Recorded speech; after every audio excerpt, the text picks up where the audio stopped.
Hey listeners, Katie here. So if you have traveled back in time and have found the first season of our podcast when we were known as Bad Boss Detox, then congratulations, because you figured out time travel. But also you're going to get to hear our first attempt at podcasting when Ivy and I were just baby podcasters recovering from our transitions out of toxic work. So please enjoy the podcast formerly known as Bad Boss Detox. Thanks for listening.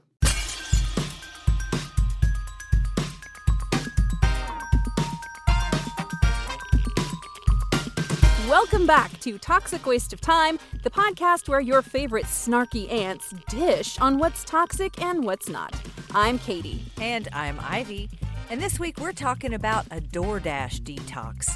And coming up, were your hot wings made by a restless poltergeist? Ghost kitchens, this week on Sick Sad World.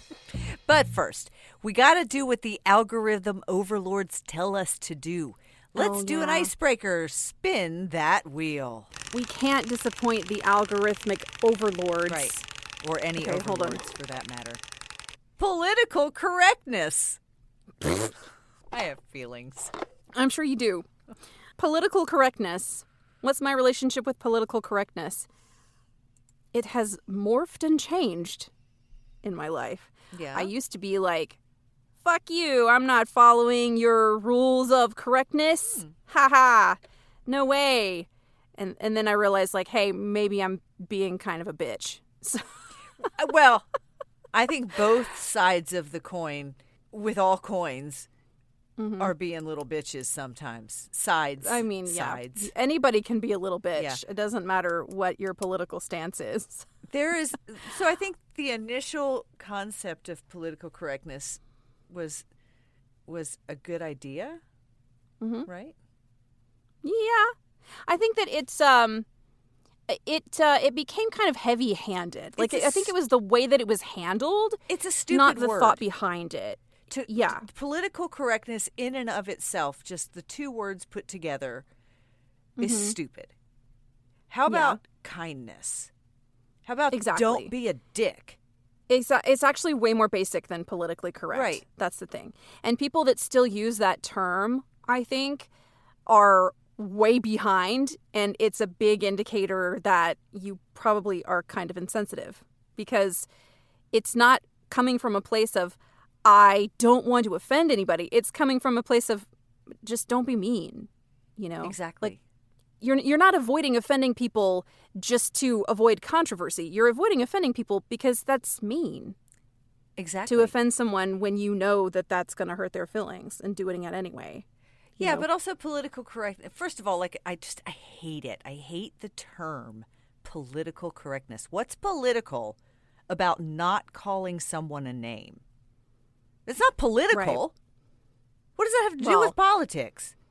You're asking the wrong person, because I agree with you. But like, I think it's one of those things where people love to make everything political, and it shouldn't be. It shouldn't be political. It should just be kindness. There we go. And also, it's sort of political correctness. Like I said, wrong terms. It's like evolution, right?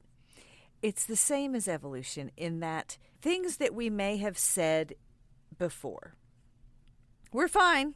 They were fine then. But then later on we find out, they weren't really fine. Like, it's learning, it's evolving, finding out things that are hurtful to people that you didn't know before. Right. If someone came up to me and told me that something I had said hurt their feelings, I would not ever say to that person, "Whoa, that's just how I was raised." Oh yeah. There's no excuse in that moment. How about, you just have to be like, I'm really sorry. I'm sorry. I didn't mean to offend you. And then, or I'm sorry for not knowing that. Exactly. Now I know better. It's ignorance. It's evolution. It's all of those things. And sticking it into politics is as dumb as abortion being political. It's just not. It's just not about politics. People want to make it about politics, though. So what do you think about political correctness? Is it non-toxic, toxic-ish, or is it a toxic waste of time? I think it's a toxic waste of time because that's an outdated term. Like, we've moved on. Yeah, at this point, just be nice. Yeah. Just don't be an asshole. Like, that's the philosophy of our podcast. Don't be an asshole. Yeah, don't be a twat. That's what it all comes down to. Yeah, don't be a twat. T-W-O-T. I think our twat. first merch should be a T-shirt that says, don't be a twat. I used to teach elementary school. It's not spelled like that. No, it's not. It's not. I think we should get a T-shirt designed that looks like we don't know that it spells twat. You know what I mean? Like, make it unclear. Like that we're in on the joke. Toxic waste of time, twat. Right, just have it spelled, yeah. Like a cross, like a crossword. It's like a subtle twat. Just put the subtle twat. Oh my god. All right. All right, let's talk about DoorDash. the thing Okay. we're supposed to talk about here. Okay. Dear DoorDash, I want to see other people and maybe leave my house sometimes. I'm breaking up with you, DoorDash. It's over. What about Uber Eats or Grubhub or Instacart or the one my kids used, GoPuff? GoPuff would bring snacks for emergency munchies, and I think they even had like a "we promise to be there in 15 minutes or less," something like that. I don't know. I have a lot of experience with Instacart and some with Uber Eats, but I think I hate DoorDash. I don't remember why exactly, but I think I had an experience I can tell you, with DoorDash. I quit Instacart it. last August because I like doing my own grocery shopping. Mm-hmm. And today, I actually did a quick trial for come back for 14 days of free, trial. But the exact same items on Instacart were cheaper to just have dropped off by Amazon, so I dumped them again. All these delivery things, I don't think we really need them that much anymore. Yeah, I mean, I would have said that Uber Eats can stay for now. But after actually researching this, I really don't want to use any of those apps anymore if I can possibly help it. I have a toxic relationship with food delivery apps. Okay. This is what I think. We got to figure this out, Ivy. So what is your experience with food delivery apps? Well, I think by now you and our listeners have heard me say that my husband hates food. So dinner in general is really the only reason we would ever get a divorce. Truthfully, or lunch, or anytime I'm hungry. So the only thing we ever argue about is literally food. But let's rewind to pre-pandemic, when the only places that would deliver food were pizza places and the occasional Chinese restaurant. Takeout was not even that common around here. Like, it was either you could do it, but it wasn't that common. Not like in big cities, like you go to New York City or something and everybody will bring you food on a bicycle, but not here. So all of a sudden, with the pandemic, folks would bring me anything. So we tried a couple of nice dinners, like order from wherever steak place or whatever. But they arrived pretty yucky. Like, it's kind of hard to deliver a nice steak dinner, I would assume, or whatever. Yeah. So mostly whatever we've ordered has been like fast foodish, and now really the only thing we order is cheesesteaks. If I'm alone, I might order some lo mein or some sushi from Eastern Peak. But I get so annoyed when they put my hot lo mein on top of my cold sushi. Right? Yeah. It's like dumb. It's like grocery baggers. Do these people not eat themselves? Like, do they not think it would be better to not stack hot noodles on top of cold raw fish? Gross. But I do enjoy the occasional cheesesteak dropped off at my door on a lazy day. But for the most part, I'm pretty over having things I would normally go out for dropped off. It was a short-lived romance, I would say. Well, good. The answer to why are they putting your lo mein on top of your sushi, I think, is that they're not paid enough to care. That is actually the restaurant that's doing the bagging and the packaging of the food. Yes, it's not the driver. The driver just picks it up. But that is another issue because customers often will blame bad food quality or packaging, order errors, being late on the driver when it's most often the restaurant's fault. Also, I tried Eastern Peak recently because you told me you liked it, and girl, you can do better. That sushi was not it. Okay. We got to go get sushi together sometime. We'll get you listen, sorted. Eastern Peak, I could throw a rock from my house and hit it. Yeah, so it's probably because it took longer to get to me than to you because you're closer to it. But also, most of my experience with Eastern Peak has been going there and sitting down and eating in the restaurant. Right. Like and I've been going there since they opened, and I realize it's them because whenever I go pick it up, it's still bagged as though I want my sushi to be lukewarm. Yeah, no. Which I do not. No.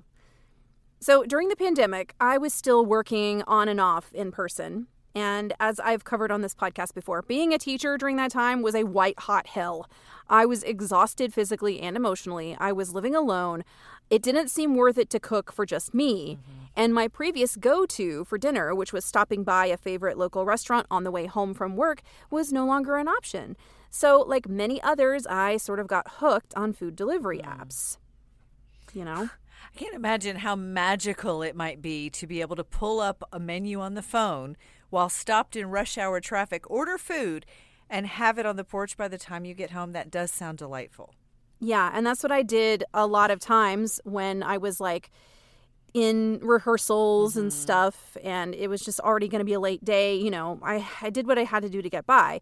But this kind of created a dependency, you know. At the time, I really needed that. If I'm being honest, though, there were many, many days when I would have just suffered through a Taco Bell gordita, pounded some cereal, or just skipped dinner altogether if food delivery apps had not made a decent dinner more accessible to me. But it definitely did not make it more affordable. No. And actually, I'm going to just, a little tidbit I think I shared with you. I was in a bar in San Diego after I walked 60 miles for breast cancer. And I got a text message from my husband who was at our house on our couch. And he said, "I guess I'm not eating dinner tonight." And I said, "Why?" And he said, "'Cause I can't figure out how to work this Uber Eats app." So from San Diego in a bar after I walked 60 miles for breast cancer, I ordered my husband dinner and had it delivered to him in Nashville, Tennessee. I swear to God, if my husband had said that to me, I would have been like, "Guess you're not eating dinner. Guess you're not. You know, figure it out." Oh. I fucking can't. That's hilarious. Okay, so it turns out that often you'll end up paying double the cost of just going to the restaurant and ordering there when you get food delivered via these apps. And when you add in all the fees you're paying, and if you pay for their monthly pro membership or whatever, it gets kind of crazy. Yeah, and remember that when these first started, they were giving us like introductory discount rates and stuff, and then they jacked the price up once everybody was already subscribed. So since these huge corporations take so much of the profit, the restaurant has to raise their prices on the apps to compensate, and then people stop choosing them. And in John Oliver's special report that I watched on this, there was one restaurateur who said Grubhub took 58% of their restaurant's income. Wow. Which is nuts. Like on average, I was seeing it was like 20 to 30%. 58% was the highest that I saw, but that's even 30% is a ton, you know? Wow. Yeah. There are multiple issues actually with these apps, and it is a deep rabbit hole, y'all. So I'll summarize. They charge you out the ass. There you go. No. Yep. See you next time, guys. The restaurant makes less than half of what they should much of the time.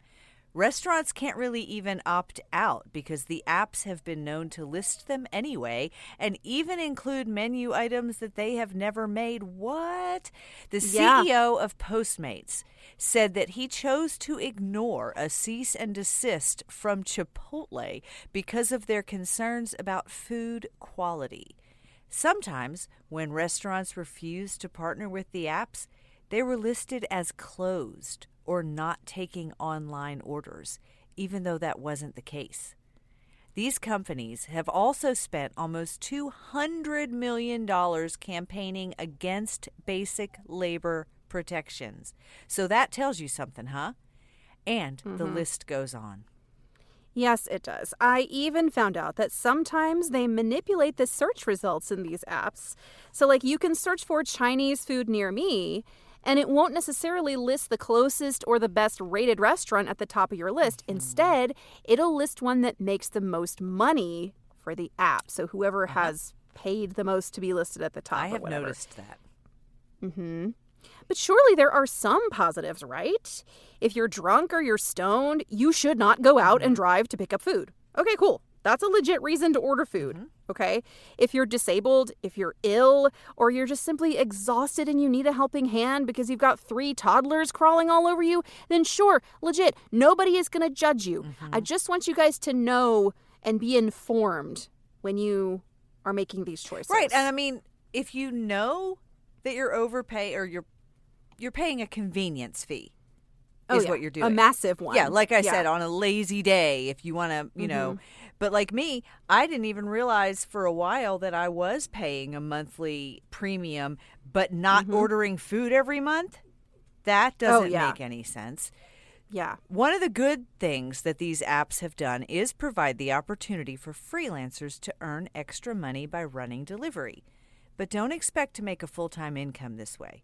Your mileage may vary widely, according to one Redditor. Yes. So to quote this person, they pay less when they have a lot of drivers per order, and more drivers mean less chance of getting orders. In my area, they were only paying enough for gas and nobody tips. So when I was doing it 50 plus hours a week, I only came home with $300 a week after expenses like gas and oil changes and higher car insurance because I was driving 7 times more than a normal person. I was wasting my time and put too many miles on the car. Often you'll get 25-mile deliveries for $6. And you often pay for the gas to come back yourself. So if you spend most of your time waiting on the food, not getting paid. If traffic makes you even 2 minutes late, they penalize you. So it wasn't worth it. But each city will produce different results. And I saw a lot of things like that where people were saying that you sort of have to fight for like the good orders. And that the tipping is like a lot of people just stiff you. Well, my kids, they tried, when they lived next door, they tried doing like Instacart grocery deliveries, but they were having similar issues. It was like you got to pick the orders that you're going to make money on, right? And I don't even really understand any of it, but this person, to make $300 a week after working 50 hours, just go get a job at McDonald's. Like, yeah, dude, you're going to not even put wear and tear on your car doing that. And you have to pay more for thing. your insurance. If you're doing these driving things, your insurance company asks. And you've got to tell them. Because if you get into a car wreck while you're delivering and you haven't told your insurance company, you're screwed. And that's why these tech companies that own these apps wanted to prevent their drivers from being hired as full-time employees. They wanted them to be independent contractors so that Uber Eats or whatever would not be liable for the driving expenses and stuff. Yeah. One part. Now, they could still write that off on their taxes, but you know, if you're not making any money, then it doesn't really matter. It just doesn't look like it makes any sense to do it. One part-time driver said, "It's been wild. Took me a lot to realize that I don't have to take every offer and I can decide where I want to go. I don't take a ride that's less than $1 per mile. I can make about $300 on a weekend if I'm strategic about it." Sounds like too much thinking to me. It's you gotta be a pro gamer to figure out how to make money doing this. Another driver said, "With the price of gas currently, I don't feel like I could be making as much as people have in the past. Apparently, people can make a living from it. Because I'm spending, $50 to $60 on a tank, and I have to drive around for 6 hours just to make that $60 back and waste a third of a tank. I also think it's currently oversaturated with drivers because people are having to resort to DoorDash or something similar because they got laid off, or they don't make enough at their job, so they do it to have extra money so they can pay bills or even have extra money instead of penny pinching. It's cool for exploring the city and seeing all the different restaurants, though." So it's just sort of something that people seem to be doing part-time, like temporarily, because it's pretty easy to get started working for them. I guess. But in terms of making a real full-time living, it seems pretty tough. A lot of drivers are apparently quitting the gig. Base pay is low. A lot of customers aren't tipping as much anymore. And the costs like car insurance and, of course, gas are going up. It sounds like the market is oversaturated as well, making it hard to compete for orders. Yeah. DoorDash was apparently sued and settled out of court for using customer tips to offset guaranteed paid for drivers rather than giving the tips to the drivers who earned it. That is crazy. Gross. These apps are losing money every month, and they always have been somehow. What's up with that? I saw the article you included here, and I was flabbergasted at the nerve. If I'm tipping a person, I expect that person to get my money. Yeah. And then there's tip baiting, where customers will put a big tip on the order, then change it after the food is delivered. And that is so shitty. But also, you're a shithead if you do that. Well, I tried to do it, but not because I'm a shithead. I got super pissed at a driver once for stopping 6 times with my food in her car to drop off to others. When I first ordered it, you can see this driver has one more stop. You could see it. When I first placed the order, this driver had 2 stops between the restaurant and me, right?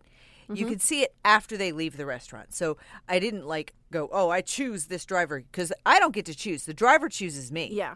So she had 2 orders between Jersey Mike's and my house.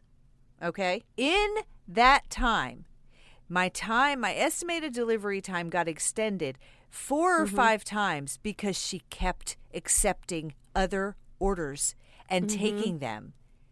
So she would accept another order while she has mine in the car. This happened 6 times. The food was cold when it got to us. Yeah, it was sure. not cold, but it was not hot anymore. Yeah. 6 times. I tried to change my tip and it wouldn't let me. So I have to wonder about this thing. Yeah, I know you can. I got a credit. You can do that. I complained, but I got a credit. She got the tip. It didn't get taken away from her. One of the reasons that I broke up with DoorDash specifically was because their customer service was just ass. And if I did have an issue, they didn't ever really seem to resolve it completely. They just kind of dicked me around. And so I was like, no, I don't, there's other options if I want something delivered, So DoorDash specifically, their service sucks. But they are the only one of these companies that has made a profit at all as of today. Because they ignore people who want them. Because Uber Eats has good customer service. They do have better customer service. They're still doing some shady shit, and they're charging you way too much. But they, at least when you have a problem, they handle it, right? So I've only ever changed the tip amount one time when my boba tea was placed on its side on a drink on its side. Make sense? Was there any drink on left my in it porch? When you got it? It was spilled into it was in a separate bag, and it was on its side, and it was spilled in the bag. And I was like, what the fuck? What?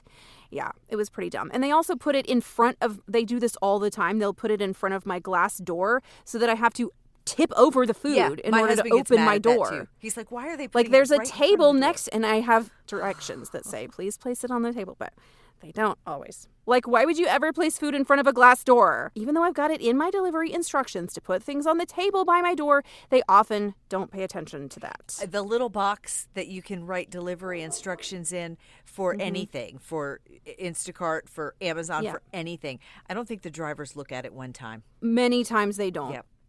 I've not done this job. Me neither. That was what I so was about I to can't say. always say oh, come on, But that just makes common sense. Why would you put it in a place where it's going to get knocked over? It's like bagging. You would think it's common sense. I have said 1,000 times, and I might do this someday. I might actually go offer my services to Kroger. I might go in there and be like, hey, I would like to give you a free seminar on bagging groceries. As a customer, as someone who has come home with crushed everything, as these people I know that you tell them. I know that they're in some way, shape, or form trained, right? They just don't get paid enough to care, you know? And that's the problem, I think. If they were paid a livable wage to work at Kroger bagging your groceries, then they might feel like, okay, I'll try to do a decent job. Okay. But they're not. They're paid barely enough to maybe survive with a second job. When it's somebody who is a bagger, yes. But when you've got somebody who is like in management who has to bag groceries that day. Oh, that's not and okay. They still can't do it. I put my, anyway. It's got to be exhausting to be a dasher just like it is to be a shopper. And I am thinking about how many people I see on the road just in Nashville who cannot drive or at least choose to do so badly. So I get it. It just sounds to me like this is just like any other side hustle where people claim you can make a ton of money doing it. It's just a little bit too good to be true. Yeah. You can make money at it, but to make good money, you got to play the game really efficiently. Yeah. So now with tip baiting, high gas prices, oversaturation, and what seems to be a toxic relationship between some drivers and customers, I decided to ask some folks I know who have worked these jobs about some of their crazy stories. Oh. So one of my friends who is a dasher told me this story. She said, I told the customer there was a delay in their order, and he texted me, well, then hurry the fuck up, I'm hungry. Good grief. I told him, not in my job description, lil man. When I delivered it, come to find out it was a 12-year-old boy. The mother was mortified when I showed her the messages. I drove away and watched the mother take the food and dump it in the dirt, and the kid threw a tantrum about his chicken nuggets. I have a love-hate relationship with this story, Katie, because I love that the kid got a consequence, but I hate that food was thrown in the garbage. I know. And I'm sorry, you were supposed to read that, but I just started reading it. Was better with you because it was your story. So that's fine. But yeah. Yeah, but I love that. Not in my job description, little man. And it was a little man. Okay, so something really weird happened to me as well as a customer. So I was stoned, okay? And I had ordered food. But I got stoned, and I kind of forgot that I ordered food. Okay. Can you relate? I can.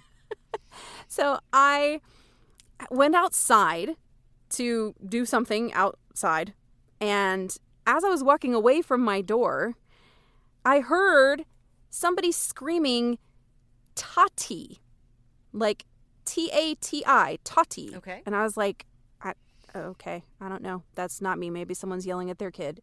Ignore. Kept walking. They keep screaming this name. They keep screaming.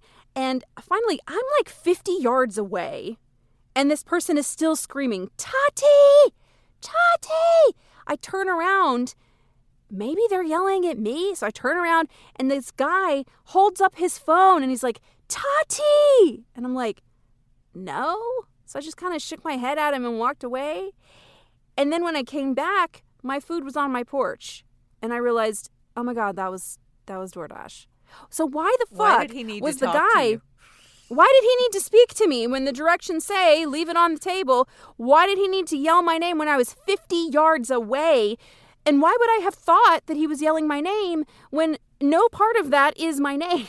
Well, the T part, because you're KT, so he just doesn't maybe know letters?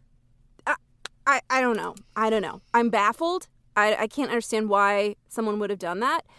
And it creeped me out because I was like home alone and kind of paranoid because my gummy was hitting just then, you know?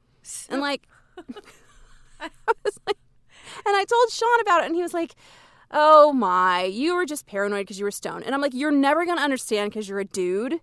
You're never going to understand what it's like to have people like hassle you the way that people hassle women.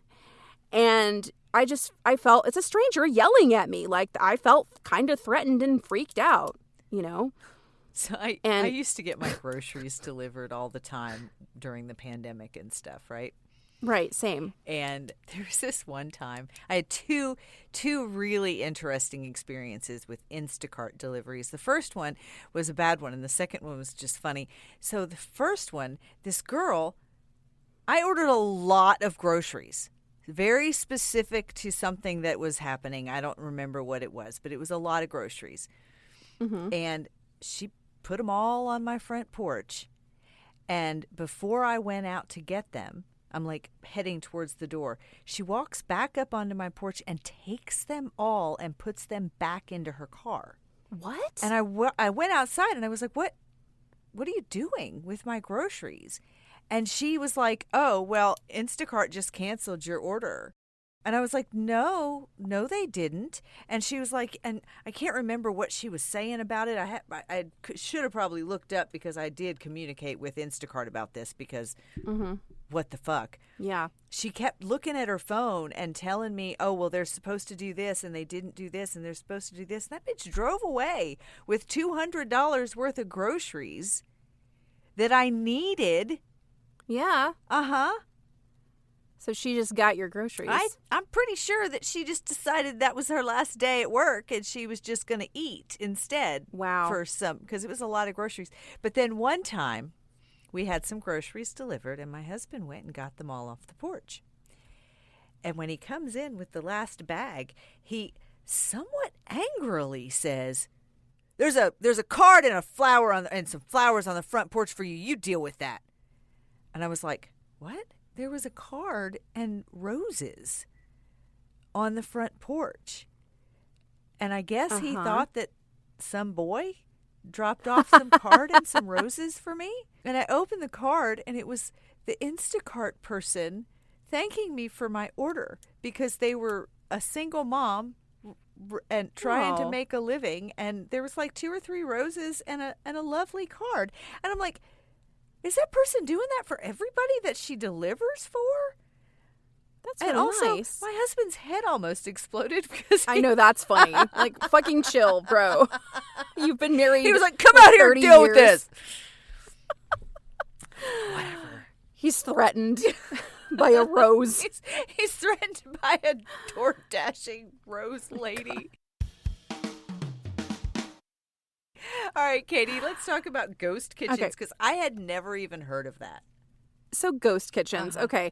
Now, I had this in mind for one of the reasons that I needed to break up with food delivery apps. But all of my research, when I was researching this, it showed that these business models are failing. So while these quote-unquote restaurants are not taking up so many slots on delivery apps anymore, competing with small businesses, the apps really are the problem. Delivery apps have recently purged a lot of these fake kitchens from their platforms since 2023. But there are some locations that are still holding on. And I find the whole concept super weird and dystopian, perhaps because I've seen too many sci-fi movies. But in case you don't know what a ghost kitchen is, we're going to break it down. Yeah, because I just learned this myself. What is a ghost kitchen? Well, according to this anonymous owner in a Reddit AMA, linked in the show notes, so our facility houses multiple individual commercial kitchens. Imagine a salon, but kitchens. Each kitchen is a private suite with certain standard equipment pre-installed, hoods, sinks, fire suppression, but they provide all their own cooking equipment, source their own ingredients, hire their own staff, etc. All orders are prepared on site, and drivers and customers pick them up. Some of our partners actually have B&M restaurants, but wanted to expand to have a delivery-only location with lower costs. There's no dining room on site, and 90% of orders are placed on delivery apps, hence how it qualifies as a ghost kitchen. Yeah. So basically, it's like a big warehouse with lots of kitchens inside, and there's a lobby with lockers where they put your food and you go pick it up. And it is really giving, just we live on a weird spaceship. Like, it's just, I don't know. I don't love it. So during COVID, here's what happened. Lots of restaurants had to close their doors if they couldn't offer delivery, right? So a lot of kitchens started cooking for other brands to help them stay afloat.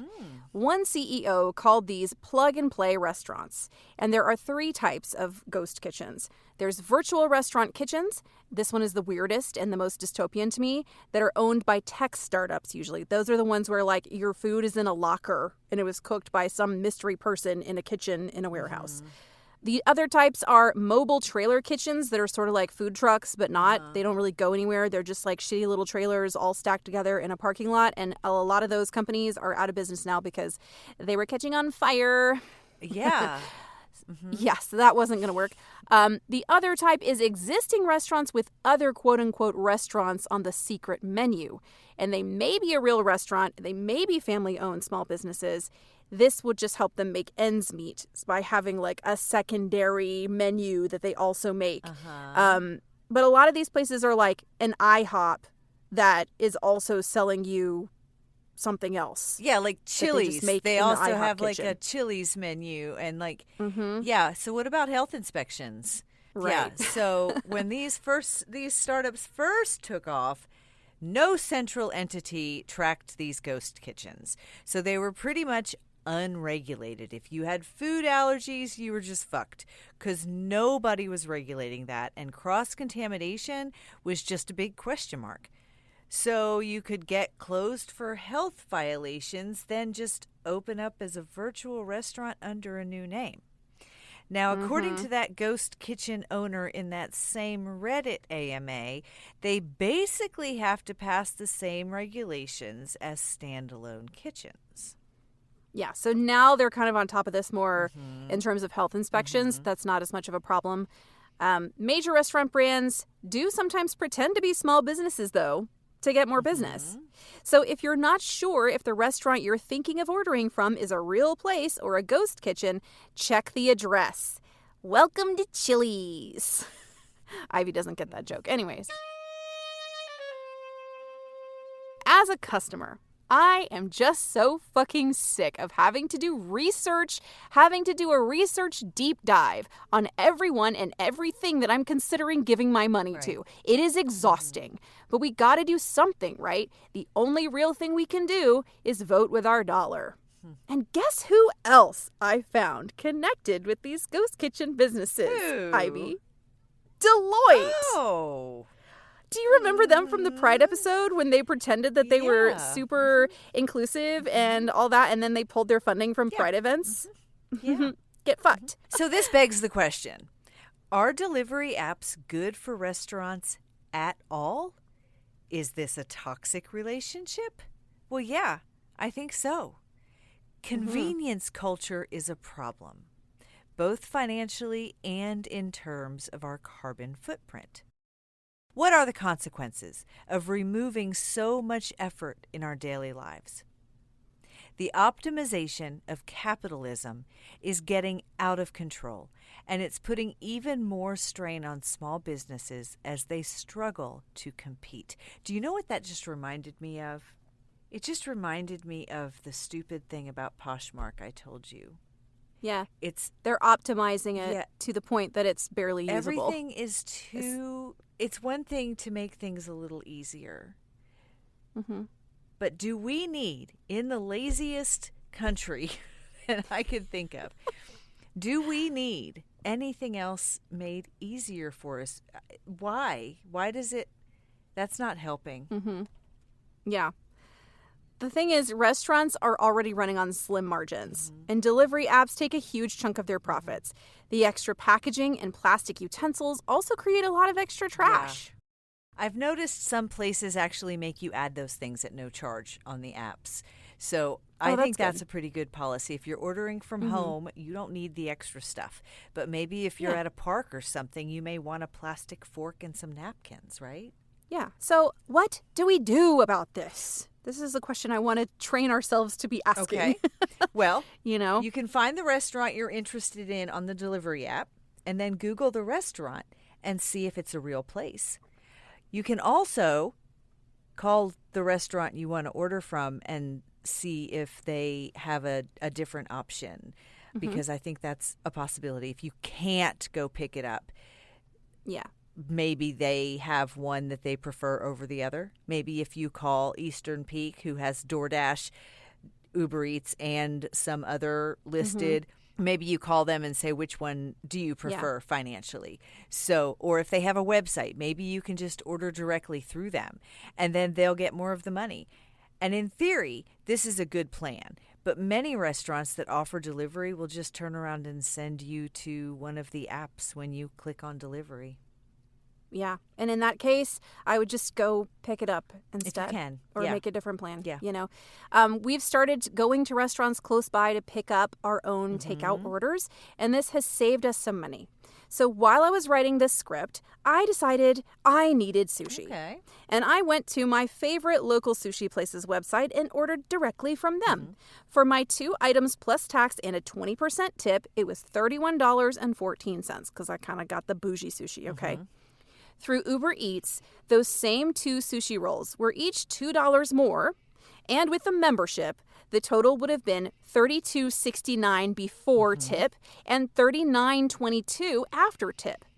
Without their monthly membership, the total would have been $36.54 before the tip and $43.84 after the tip. Lord Jesus, that's insane. My friend recently posted about the price variation between Uber Eats with the membership and without. So she holds a membership and her husband doesn't. And they discovered this discrepancy by accident. We order from Jersey Mike's mostly, like I said. And when they have the free sandwich deals, it's worth it because 1 turkey and provolone sub is the next 2 days of lunch for me. So it's fine. But after I tip and with the membership, I'm still paying $45 for 1 beef and 1 chicken cheesesteak. In store, it's like $30. We are paying for the convenience, and that's just a choice we make in life in general. Convenience fees, it's a thing. But yeah. And if I'm drunk and hungry and that's my only option and it's worth it to spend $15 to not put someone else's life in danger by getting on the road, then okay. But this does not need to become the default. No, I paid $14 for a cup of coffee the first time I spent the night at my granddaughter's house and found out my son and his girlfriend, they don't drink coffee. They didn't have a coffee pot. I brought coffee, but they didn't have a coffee pot or a French press or anything like that. And instead of getting the baby up and dressed and out and in the car seat and to drive to get a cup of coffee, I paid $14 for a cup of coffee to get delivered to me, and it was fucking worth it. But now keep in mind. Wait, before you go on, did you know that in China, there's some cities in China where you can get your food delivered via drone? And they will send a drone with your food and drop it off at this little, there's a little drone vending machine kind of. Wow. Where you can order your food and the drone will land on top of it and it goes in a little bag and you get it. That's crazy. Did we need that? I don't think so. I don't fucking think we did. I think you could. We also don't need cars that drive around without drivers just in them, but here we are. Now wait. I have a different feeling about driverless cars because of safety. And the driverless cars, if they are safer than all those dumbasses on How Jonesville can they be Pike, safer? They're not safer. They're not killing people. Have you not seen the videos of the Waymo cars that are like driving through barricades? They're like, oh, this is where it's telling me to turn, so I'm turning, and there's people, but the car is turning because no. I've not seen any issue on the road with the Waymo cars right now. And we've had them in Nashville for I feel like not very long. So we'll see. All right. But in certain parts of town, I'll see 3 or 4 Waymos go by in 10 minutes. Oh, the other day it was like all the Waymos were following me. Yeah. All right. So if it really is safer, then I'm fine with that. But I don't really know if we needed it, No, I'm not. They're electric. I'm not getting in one. No. I would try it once. We'll see. It might be, I don't know. Anyways, tangent. Okay. Now, keep in mind that even with the jack-uppitude, Uber Eats still hasn't turned an actual profit. And DoorDash, finally, in 2025, turned a profit for the first time. So what even is that? It's like these companies are operating on imaginary money or something? Yes. They are operating on imaginary money from venture capitalists and shit. Okay, so that brings me to the vocab word of the week. And this is sort of a neologism. It is blitzscaling. Blitzscaling. That's making me happy. Blitz. Yeah, blitz as in when you send all your guys into just attack the one guy because sports, right? Scaling is in scaling your business. So blitzscaling is a strategy of prioritizing speed over efficiency in scaling a company, accepting significant losses to capture market opportunity before competitors. Coined by Reid Hoffman, it applies when first mover advantage is critical and capital is available. Most startups should not blitz scale. It's high risk and capital intensive, but that is what a lot of tech companies end up doing is blitz scaling. So, for example, the sentence is, we blitz scaled into 10 cities in 6 months, burning $5 million. The market share gains were worth it. We became the default choice. So that is kind of what is happening is they're like scaling as fast as they can, even though they're not actually making real money, but it's just kind of, I think the bubble's about to burst with these apps because people are sort of realizing, oh, I really don't want to pay $40 for 2 sandwiches. I just don't, on a regular basis. No. No. Well, at first, I wasn't really even paying attention to how much money I was spending. Like it was just, okay, one night. Well, when it was peak pandemic, and that was like the only choice, that was one thing. Yeah, but also. But now. I've noticed, too, because when we're out on the motorcycle, a lot of times fast food is the only thing that you can do. Yeah. Out in the middle of nowhere, sometimes it's just McDonald's and a Mexican restaurant, so McDonald's it is. They're so much more expensive, even in the store now, than they ever should have been. I don't understand. I don't understand the prices, but whatever.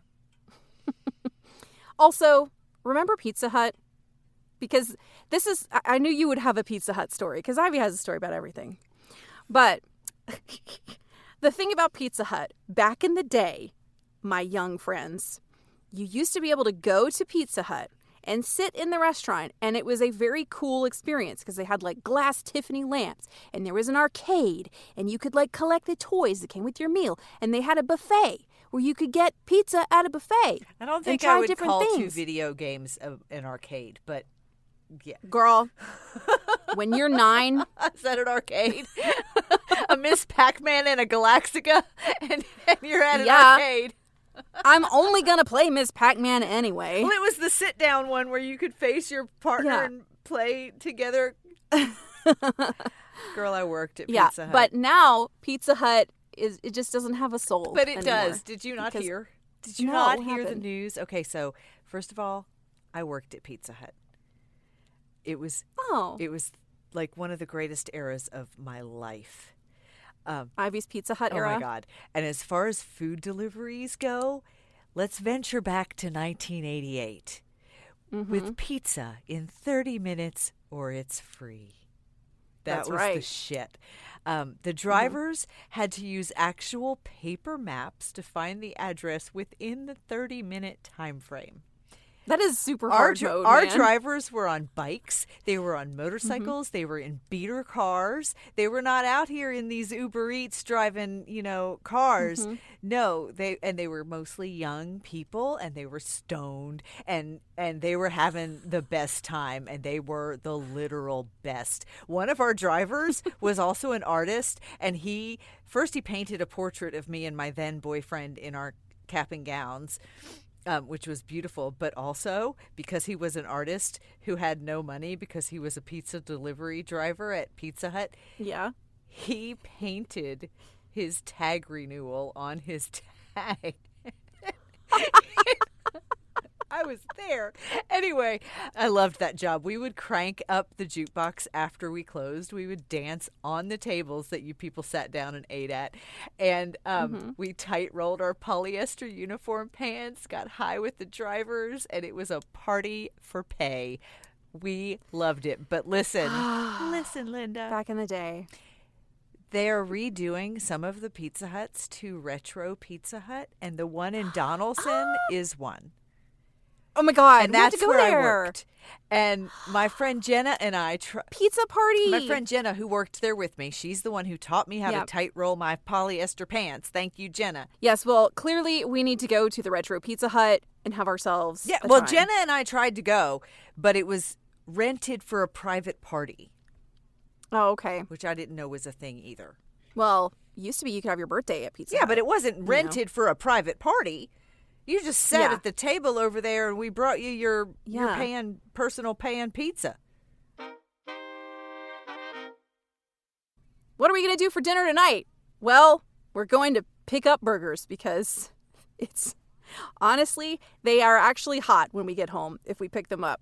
If we get them delivered from the burger place, they're like it's destroyed. Well, by the time it gets to our house. That's the original problem with food delivery. Like I said, when we tried to order like sit down dinner meal and it showed up and it was like sloshed around in somebody's car and stuff. Yeah, just not okay. But like a cheesesteak, it needs to be close to you. Yeah. And it needs to travel well. Like, there's just a lot of factors. That's why fast food is really the only logical thing to order, because fast food is also typically picked up and carried home. Yeah. Now, you know what? The other day, I ordered Indian food from Taj, that Indian restaurant that's close to me. Indian food is also usually one dish. Well, it was, like, packaged really well. It was piping hot when it came to me. And I love that restaurant anyway. I went to that Ethiopian place by your house, and it was so fucking good. Yeah, so good. Yes. During the pandemic, I went there every Tuesday for lunch because the ladies who work there, they're so sweet. They are, and they were taking turns being allowed to work during the pandemic. So just to stay open. We were the only people in there when I went to lunch. You usually are. We had Irv's birthday party there once. They did the buffet that they don't usually do anymore, but they did the buffet for us. And we had like 15 people there in the back room. It was fun. That's so cool. But they also serve raw beef. No, I'm not eating beef anyway. I don't eat beef either, but my friend ordered it at the table with me, and he ate raw beef. Okay. That's a choice. Anyways, yeah. Food delivery services, Katie. Is it non-toxic? Is it toxic-ish? Or is it a toxic waste of time? For me, they are a toxic waste of time. Same. Unless the circumstances are very specific.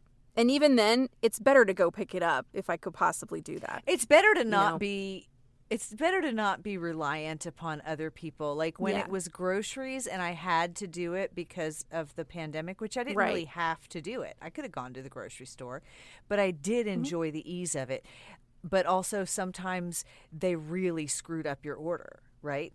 Yeah. And they don't know how to pick produce and stuff like that. Like I don't need a potato the size of my head. I also, I ended up with so many things that I didn't order.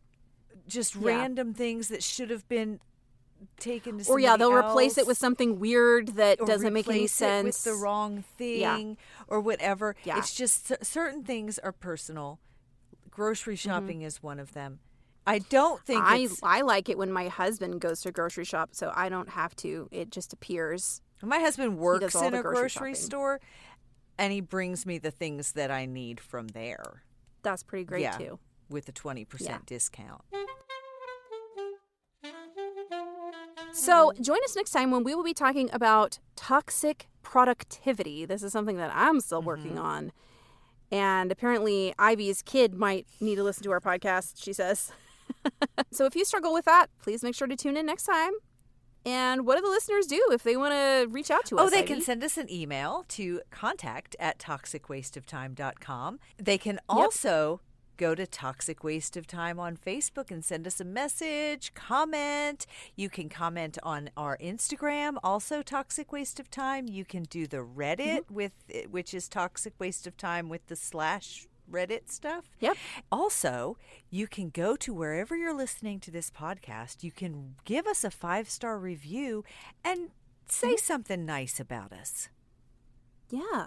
Or say something mean. Yeah. Either way, something. I mean, would be cool. I can take it if you're mean. Katie, can you take it if they're mean?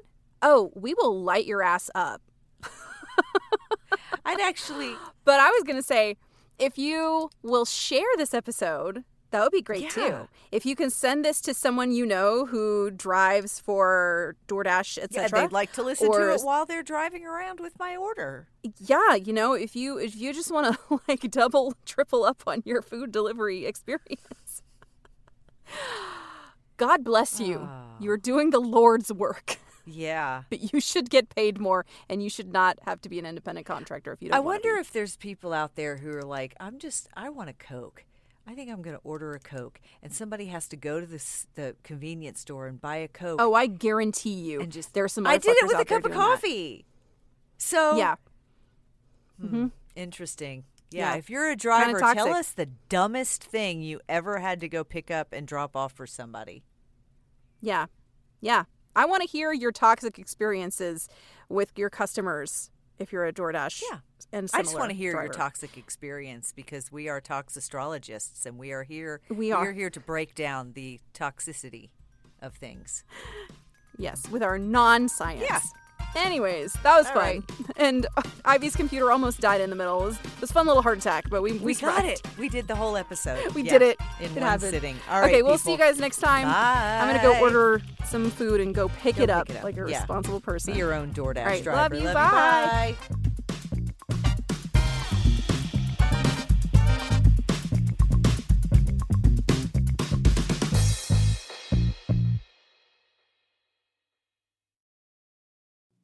Hey, listeners, thanks for hanging out with us on our podcast, formerly known as Bad Boss Detox.